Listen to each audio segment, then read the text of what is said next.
Hello and welcome back to another Cello 101. Today we're going to be going over Rigadoon by Henry Purcell.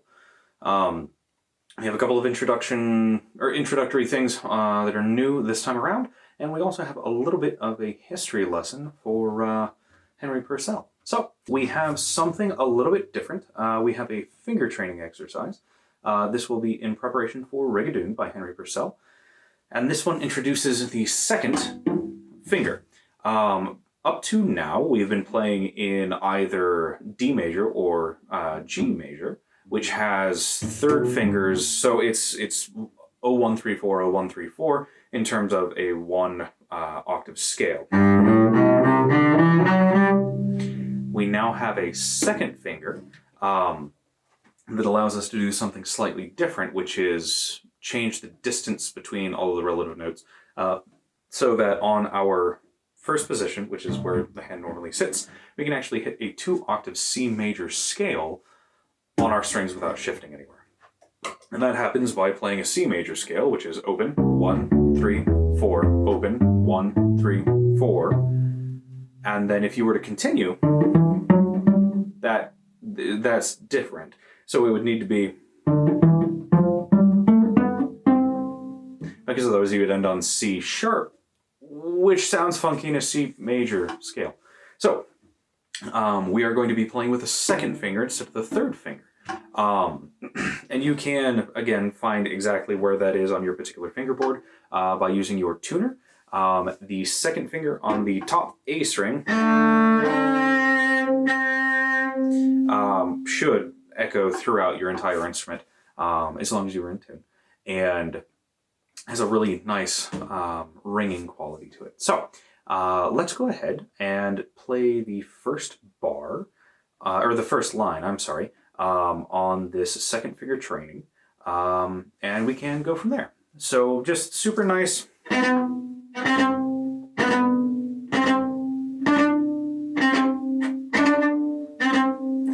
Super nice, super easy, bouncy.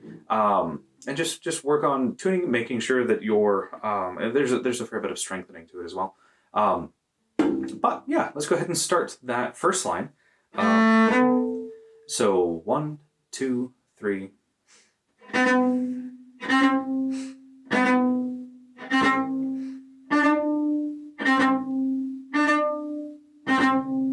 then the second line is going to be basically the exact same thing, only just down a string. So it'll be on the D string. So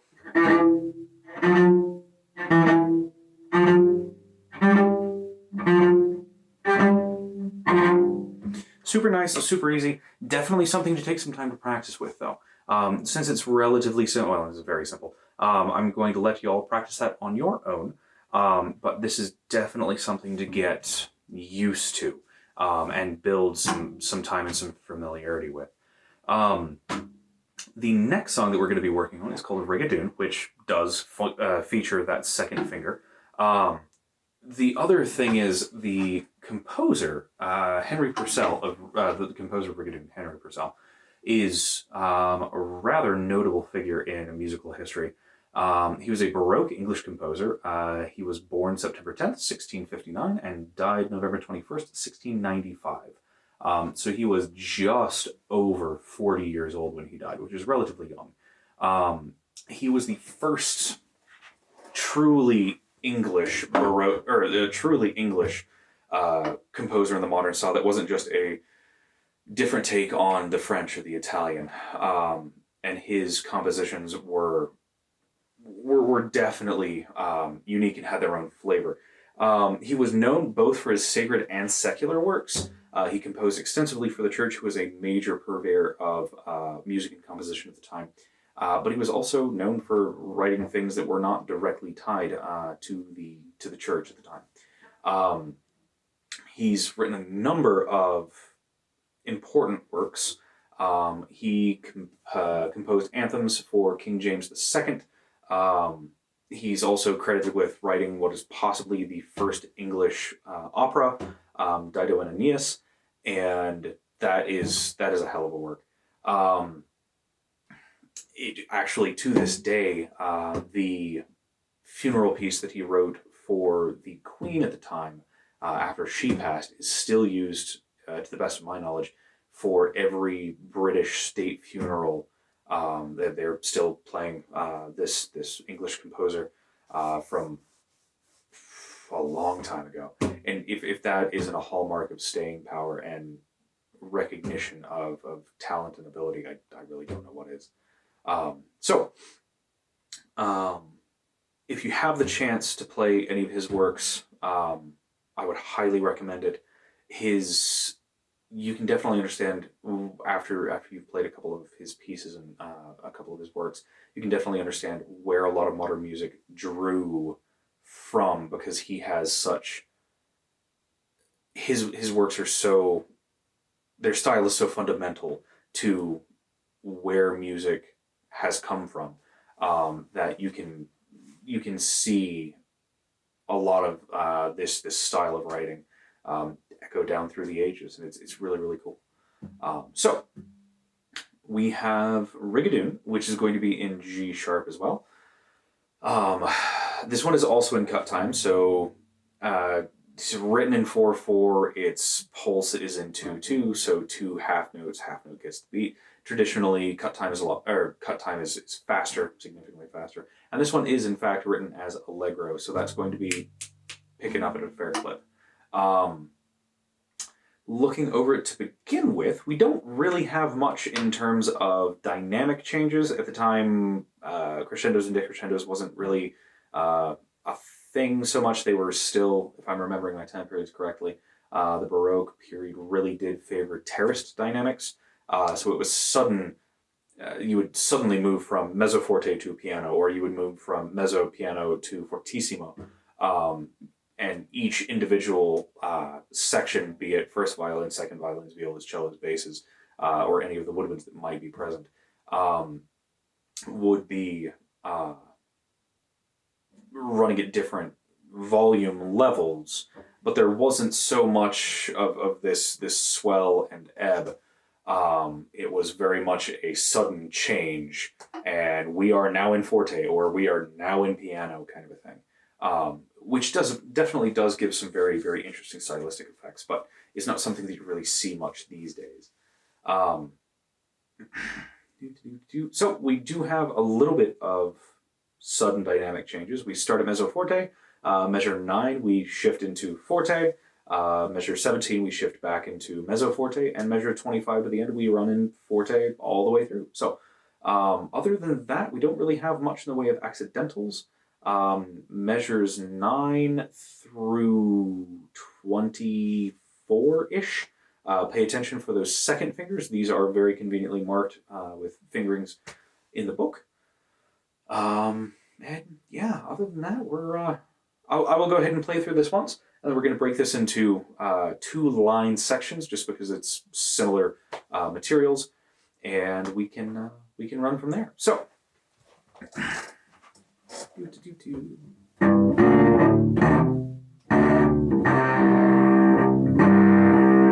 There we are.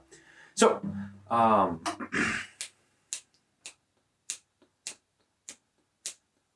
1, 2, 1.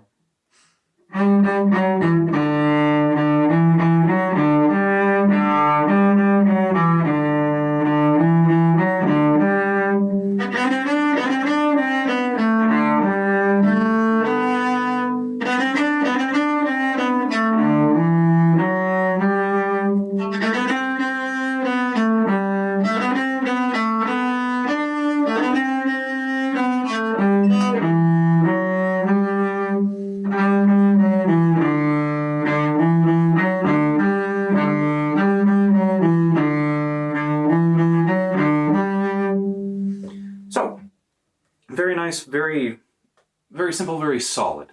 Let's go ahead and take a look at the first 2 lines. Just looking at them to begin with, they are almost exactly the same. The first 3 measures are going to be the same. There was a slight change in the 4th measure, which was very common at the time. And let's go ahead and play that a little bit slower, because that does move at a fair clip. Basically, if you think about it as not so much quarter notes in the normal tempos, but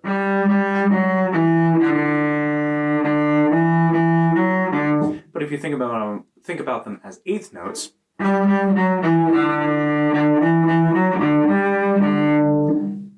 will help you pick things up, because cut time is basically designed to be twice as fast or half as slow as 4/4 time. But we will definitely be taking it not at full tempo to begin with, and then we can go from there. So 1, 2, 3, 4, 1, 2, 3, 4.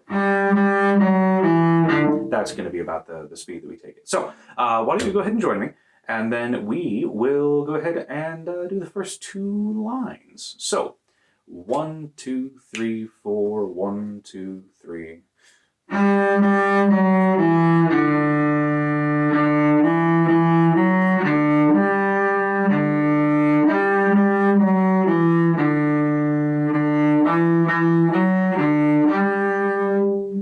Simple, nice, straightforward. Let's go ahead and do that one more time, and then we can move on to the next chunk. So 1, 2, 3.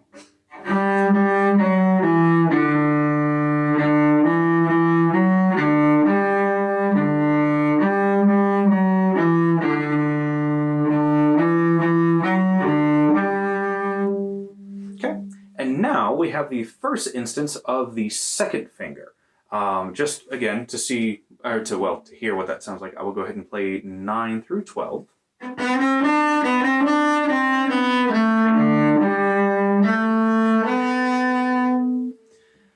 And remember, that is the second, not the third, just the second. And then we are running in forte, so it needs to be a little bit louder this time through. Let's go ahead and play the the next 2 lines, measures 9 through 16. And then we will play them a little bit slower as well. And we'll just keep on working through. So 1, 2, 3.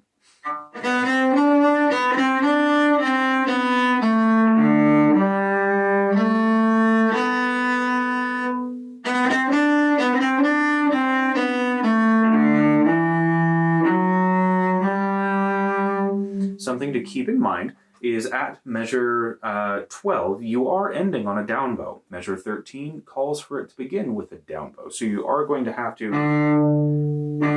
do a retake. That's, again, stylistic, because if you start that with an up bow, the sound is going to be slightly different and you're not going to have the same effect.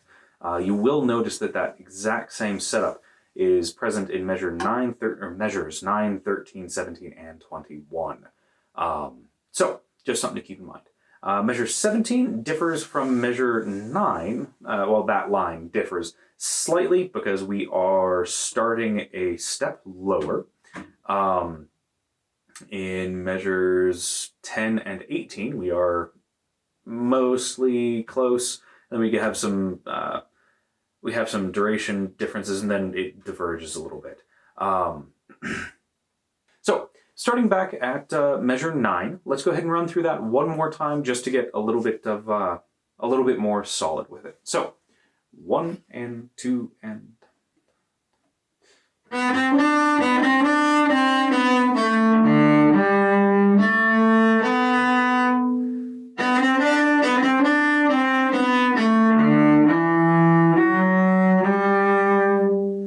Okay, so starting at measure 17. Let's go ahead and roll through measures 24. Go ahead and keep an eye or an ear, or make note of that second finger on the A string. So 1, 2, 3.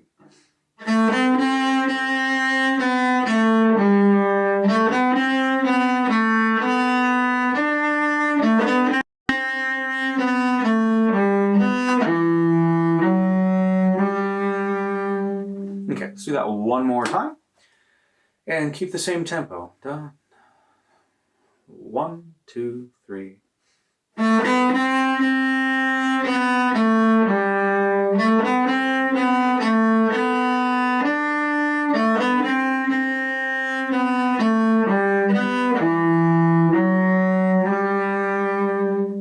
Okay, and then measures 25 to the end are literally copy and paste from the first 8 measures. So let's go ahead and tackle those without further ado. The only difference is this time we are at forte instead of mezzo forte. So 1, 2, 3.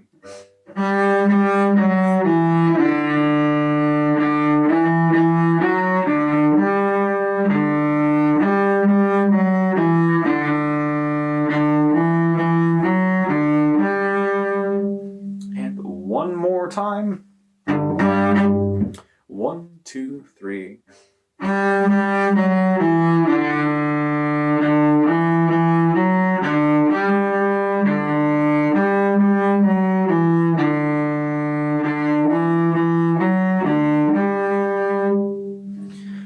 So, nice, solid ending to a very nice, lovely piece. Let's go ahead and take it from the beginning, and we'll go ahead and run at that same tempo. Da, da, da, da, da. And then we will run all of the way through. So keep in mind the terrace dynamics changes in measures 1, 9, 17, and 25. And then keep an eye out for the second finger on the A string, starting at measure 9 and ending at measure 21. So, 1, 2, 3.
Okay, so when you see it, or when you play it all the way through instead of broken up into chunks, there's a lot better flow to it.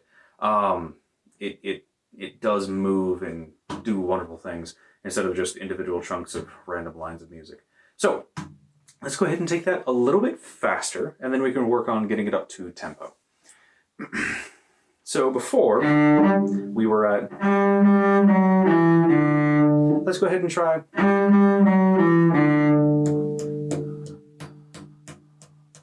So, 1, 2, 3, 4, 1, 2, 3.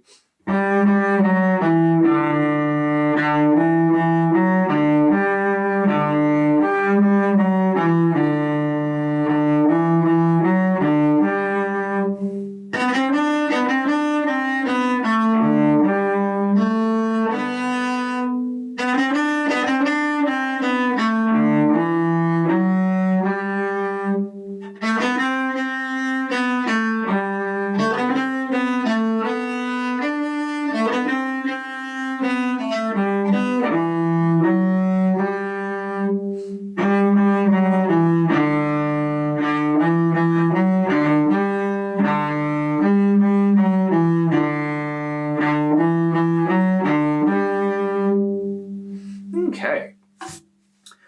Let's go ahead and try that at full speed, which is going to be a fair bit faster than that. So,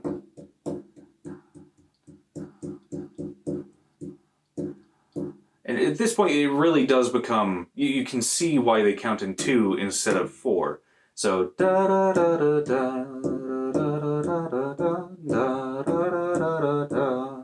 So technically 1, 2, 3, 4, 1, 2, 3, 4. So it'd be 1, 2, 1, 2. Go ahead and join me on this one, and we can see how this one goes. So 1, 2, 1.